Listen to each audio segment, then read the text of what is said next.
Halo semuanya, perkenalkan nama aku Naila Nurshalana Izati dengan NIM 14056 Oke, jadi untuk teman-teman semua, aku di sini mau memperkenalkan materi yang akan aku bawakan, yaitu tentang ruang lingkup sosiologi. Teman-teman ada yang udah tahu belum apa ruang lingkup sosiologi? Nah, mungkin dari beberapa teman-teman semua sudah tahu ya ruang lingkup sosiologi itu seperti apa, karena pasti sudah membaca materi-materi sebelumnya. Oke, di sini aku mau menjelaskan ruang lingkup sosiologi secara generalnya.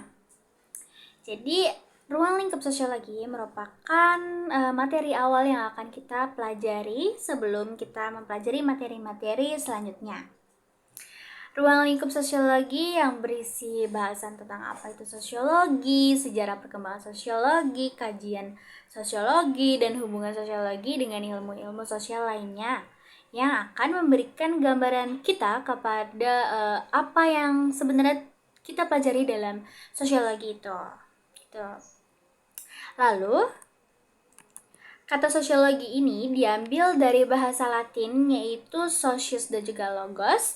Socius itu berarti artinya tuh kawan atau teman, dan logos mempunyai arti ilmu pengetahuan atau pemikiran. Jadi dilihat dari akar katanya, sosiologi dapat didefinisikan sebagai ilmu pengetahuan yang mempelajari tentang pergaulan hidup, sosius dengan sosius, teman dengan teman, yaitu hubungan dengan seorang, perseorangan dengan golongan atau golongan dengan golongan gitu. Nah, sosiologi sebagai ilmu yang mempelajari hubungan-hubungan sosial yang ada dalam masyarakat memfokuskan kajiannya pada peran dan juga kedudukan individu dalam masyarakat, serta hubungan di antara keduanya, antara individu dengan masyarakat. Sehubungan dengan hal ini, beberapa pemikir sosiologi pun terbagi menjadi 3 kelompok, yaitu mereka yang menekankan kajiannya kepada dominasi individu, dominasi masyarakat, dan saling pengaruh antara individu dan masyarakat.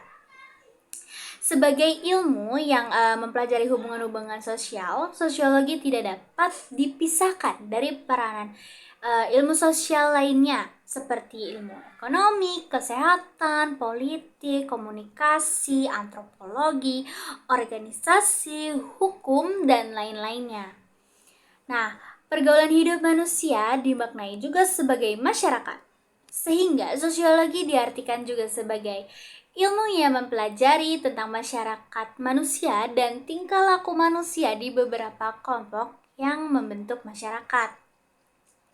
Oke, selain itu masih banyak terdapat definisi-definisi lain tentang sosiologi. Dari sekian definisi tersebut, masih dapat ditarik dalam satu benang merah tentang pengertian sosiologi, yaitu sosiologi merupakan hidup bermasyarakat dalam arti yang luas. Lalu ada perkembangan masyarakat dalam segala aspeknya dan hubungan antar manusia dengan manusia lainnya dalam segala aspek-aspeknya. Lalu selanjutnya ini dari pengertian-pengertian yang sudah saya jelaskan tadi, terdapat dua unsur pokok dari sosiologi, yaitu adanya manusia. Ya, dalam sosiologi kita setidaknya ada dua unsur pokok, yaitu adanya manusia dan yang kedua adanya hubungan di dalam suatu wadah hubungan yang disebut dengan masyarakat gitu.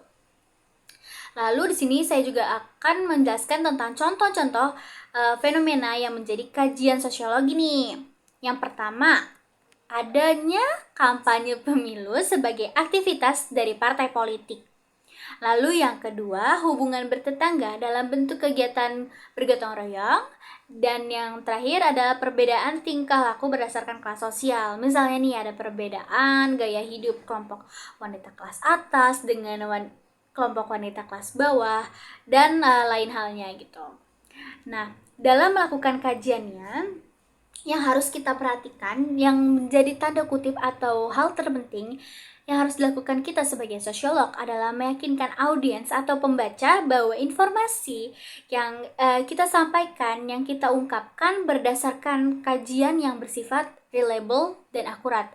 Atau bisa dibilang audiens atau pembaca ini harus mendapatkan informasi yang fakta dan juga akurat gitu.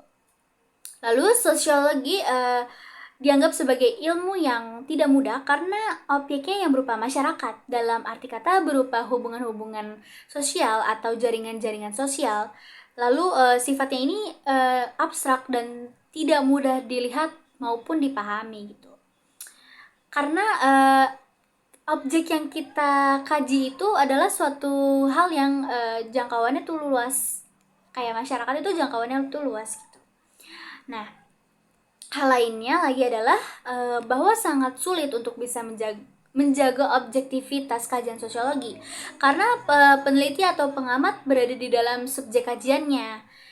Lalu dikarenakan ketika kita melakukan pengamatan dan mengkaji hasil pengamatan tersebut, maka tanpa sadar kita dapat aja memasukkan opini-opini negatif pribadi kita terhadap perilaku-perilaku yang terjadi dalam kajian kita ini. Lalu karena hal tersebutlah yang membuat prinsip-prinsip yang kita yakini tuh jadi nggak sesuai gitu dengan objektivitas yang kita teliti gitu. Nah, maka dari itu tindakan kita ini tentu aja mengganggu tingkat objektivitas hasil dari penelitian itu. Gitu.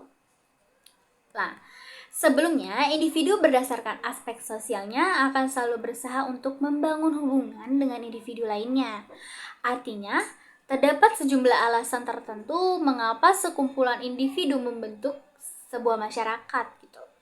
Adapun sejumlah faktor yang mendorong sekumpulan individu untuk membentuk masyarakat, yaitu adanya dari dorongan seksual atau reproduksi untuk mengembangkan keturunannya gitu.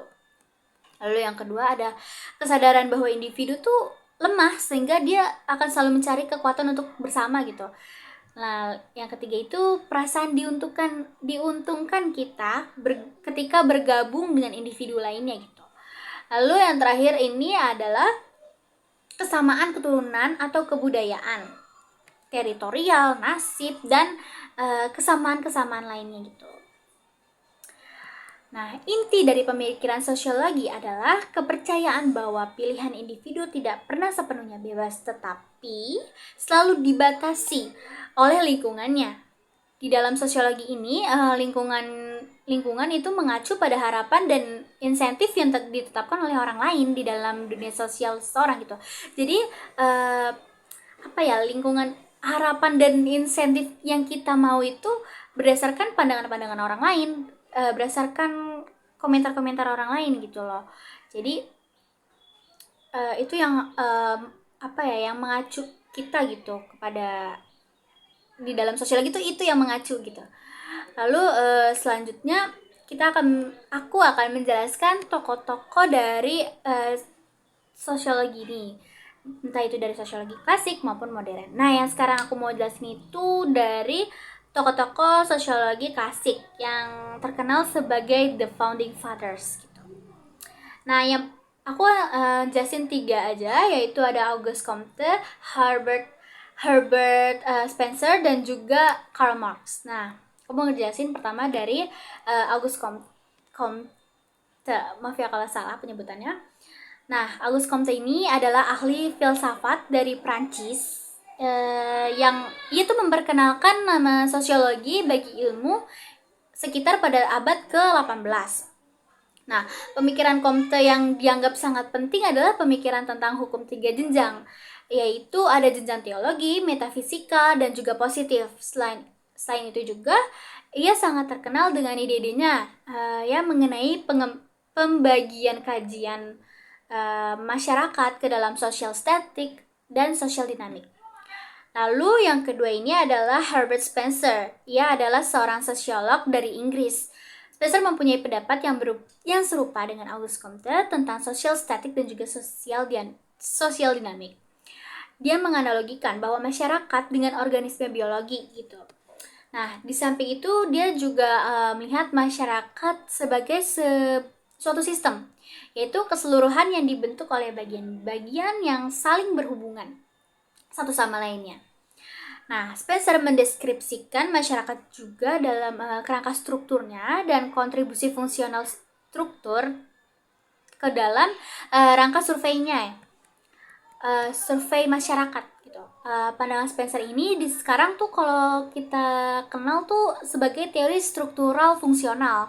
Pasti kita udah belajar soal itu kemarin ya kan? Lalu yang ketiga ini kita akan membahas tentang Karl Marx. Pasti sebagian besar dari kita sudah tahu siapa itu Karl Marx sebenarnya. Nah, aku akan menjelaskan sedikit tentang Karl Marx. Karl Marx ini lahir di Jerman. Namun pada masa mudanya ia lebih banyak menghabiskan dalam kegiatan politik di London. Nah, dia melihat nih, ilmu bukan hanya sebagai motor penggerak bagi pemahaman masyarakat, melainkan juga sebagai alat bagi upaya transportasi masyarakat gitu.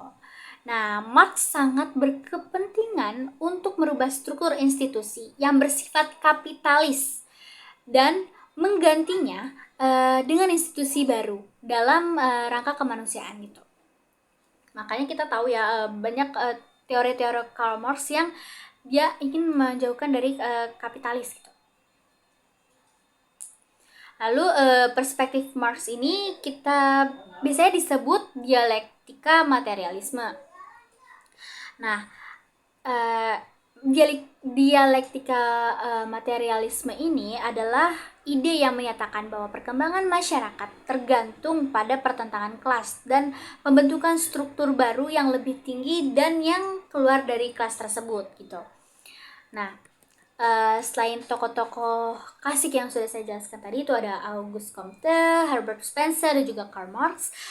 Aku akan jelasin tentang tokoh-tokoh sosiologi modern. Mereka ini bisa dibilang sebagai murid-murid dari para founding fathers ini, si Auguste Comte, Herbert Spencer, dan juga Karl Marx. Nah, kenapa? Karena bisa dibilang tuh teori-teori mereka saling berhubungan gitu. Seperti pertama yang aku bahas adalah Talcott Parsons. Nah, Talcott Parsons ini dia berasal dari Amerika. Nah, ia ini bukan hanya sebagai sosiolog. Awalnya ia adalah anak dari seorang pendeta biasa gitu. Lalu pada awalnya ia akhirnya belajar tentang biologi, tetapi kemudian ia mikir-mikir kayak gue lebih tertarik untuk mendalami masalah sosial dan ekonomi aja deh, soalnya kayak lebih terasa aja gitu. Nah, lalu perkenalannya dengan dengan para sosiolog Jerman ini mengakibatkan ia mendapatkan banyak pengaruh. Jadi kayak ia makin makin memantapkan apa yang dia mau nih gitu kan. Tadinya ya ia kan belajar tentang biologi kan, tapi karena ia ada pemikiran kayak gue tertarik deh sama sosial dan ekonomi nih. Nah, akhirnya karena ada pengaruh dan dukungan dari Max Weber dan juga Karl Marx, akhirnya ia mengakibatkan ia akhirnya membentuk diri dia itu menjadi seorang sosiolog saat ini gitu, sampai saat ini. Nah, perspektif yang sangat mempengaruhi Talcott Parsons ini adalah perspektif struktural fungsional yang dikembangkan oleh para sosiolog Eropa. Nah, perspektif ini dirintis oleh Auguste Comte yang kemudian dikembangkan oleh Emil Durkheim, Herbert Spencer, Bronislaw Malinowski, dan A.R. Radcliffe Brown gitu. Serta mencapai perkembangannya yang sangat maju di Amerika oleh Talcott Parsons. Nah, perspektif ini tuh berawal dari asumsi-asumsi bahwa ada kecenderungan dari kesatuan sistem sosial dalam masyarakat untuk mempertahankan keseimbangannya dalam rangka mempertahankan kelangsungan hidup masyarakat gitu. Nah, dalam hal ini sistem sosial yang terdapat dalam masyarakat bersifat saling berhubungan dan saling tergantung satu sama lain, dimana tuh perubahan pada salah satu sistem jadi akan berpengaruh gitu kepada sistem yang lainnya. Misalkan kayak kita sakit kepala nih. Ini berdasarkan kata-kata Pak Saifuddin, dimana kalau misalnya kita sakit kepala pasti seluruh badan kita akan ikutan sakit. Nah, begitu juga yang terjadi dalam sistem sosial ini gitu. Kayak kalau misalkan satunya bermasalah, pasti yang lainnya akan terpengaruh juga gitu. Nah, perspektif struktural fungsional ini mengabaikan kemungkinan adanya konflik sebab akibat gitu yang dianggap hanya akan mengganggu stabilitas masyarakat gitu. Nah, dengan demikian maka konsep tindakan sosial mengandung unsur-unsur, yaitu yang pertama adanya aktor sebagai individu. Nah, yang kedua itu aktor tersebut mempunyai tujuan akhir yang ingin dicapai sebagaimana ditentukannya dalam sistem budaya. Lalu yang ketiga ada tindakan diambil dari dalam suatu situasi serta kondisi. Lalu yang terakhir, aktor, tujuan, dan kondisi tersebut diatur oleh norma-norma yang baku gitu. Nah, setelah dari kita ngomongin talker person, yang kedua ini ada William Essex Thomas. Nah, kalau salah mohon maaf ya. Yang lahir di wilayah Virginia, ia merupakan sosiolog Amerika yang kontroversial pada saat itu. Nah, pada awal karirnya, dia mengembangkan sudut pandang yang bersifat etnografis gitu. Akan tetapi minatnya terus berubah. Jadi dari awal yang ia mengembangkan sudut pandang dengan etnografis, tapi akhirnya kemudian berubah-ubah gitu, dimana kemudian dia lebih tertarik untuk mempelajari tentang psikologi.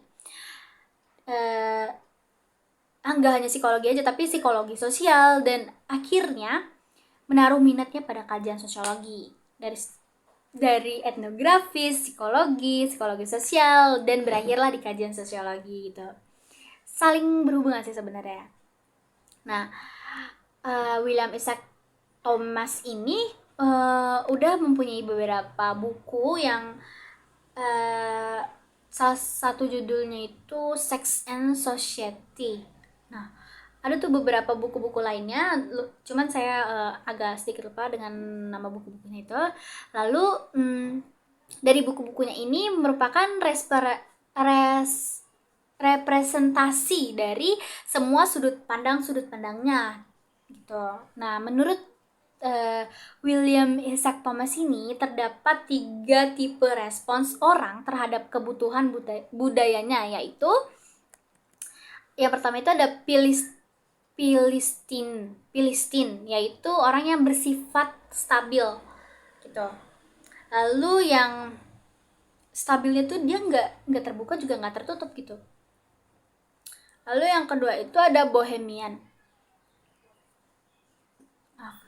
Bohemian itu orang yang menunjukkan sikap yang lebih terbuka, lupa deh. Pokoknya sikap yang lebih terbuka terhadap terjadinya perubahan atau evolusi gitu. Lalu yang ketiga ini ada The Creative Man. Nah, mereka itu termasuk inovator yang mempunyai kemampuan adaptasi yang sangat bagus terhadap situasi yang baru. Lalu nih, yang terakhir adalah Peter L. Berger.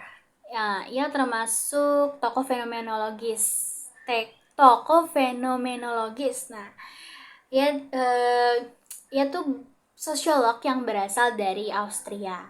Nah, konsentrasinya dalam sosiologi ini adalah dalam masalah sosiologi dan teologi berdasarkan agama.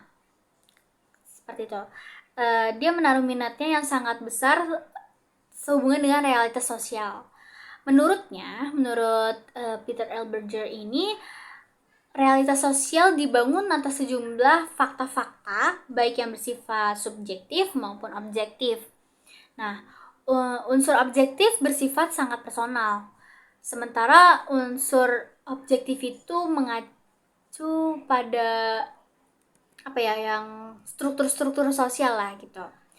Nah, konsep lain yang ditawarkan oleh Peter L. Berger ini sehubungan dengan realitas sosial adalah proses dialektika, ya gitu, yang terdiri atas yang pertama itu ada 3. Yang pertama itu ada eksternalisasi. Eksternalisasi ini merupakan hasil dari aktivitas manusia di masa lalu yang akan selalu ada dan berlangsung selama aktivitas manusia tersebut secara terus-menerus memproduksi berbagai realitas sosial gitu. Nah, yang kedua itu ada objektivasi. Nah, itu merupakan sebuah realitas sosial yang benar-benar objektif. Nah, objektif di sini itu pemahaman atas realitas sosial yang dilakukan melalui pemahaman bahasa-bahasa gitu. Kita akan memahami realitas sosial itu dalam kalau kita tuh udah paham bahasa yang ada gitu. Kita akan memahami realitas sosial dari apa yang ada dalam bahasa itu gitu.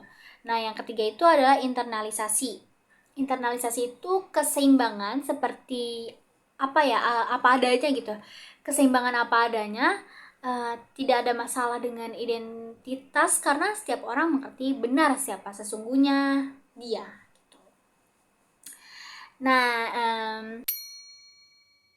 jadi dari kesimpulan aku sih, dari yang udah aku baca ya, materi-materi yang udah aku baca ini, materi tentang ruang lingkup sosiologi, dia tuh merupakan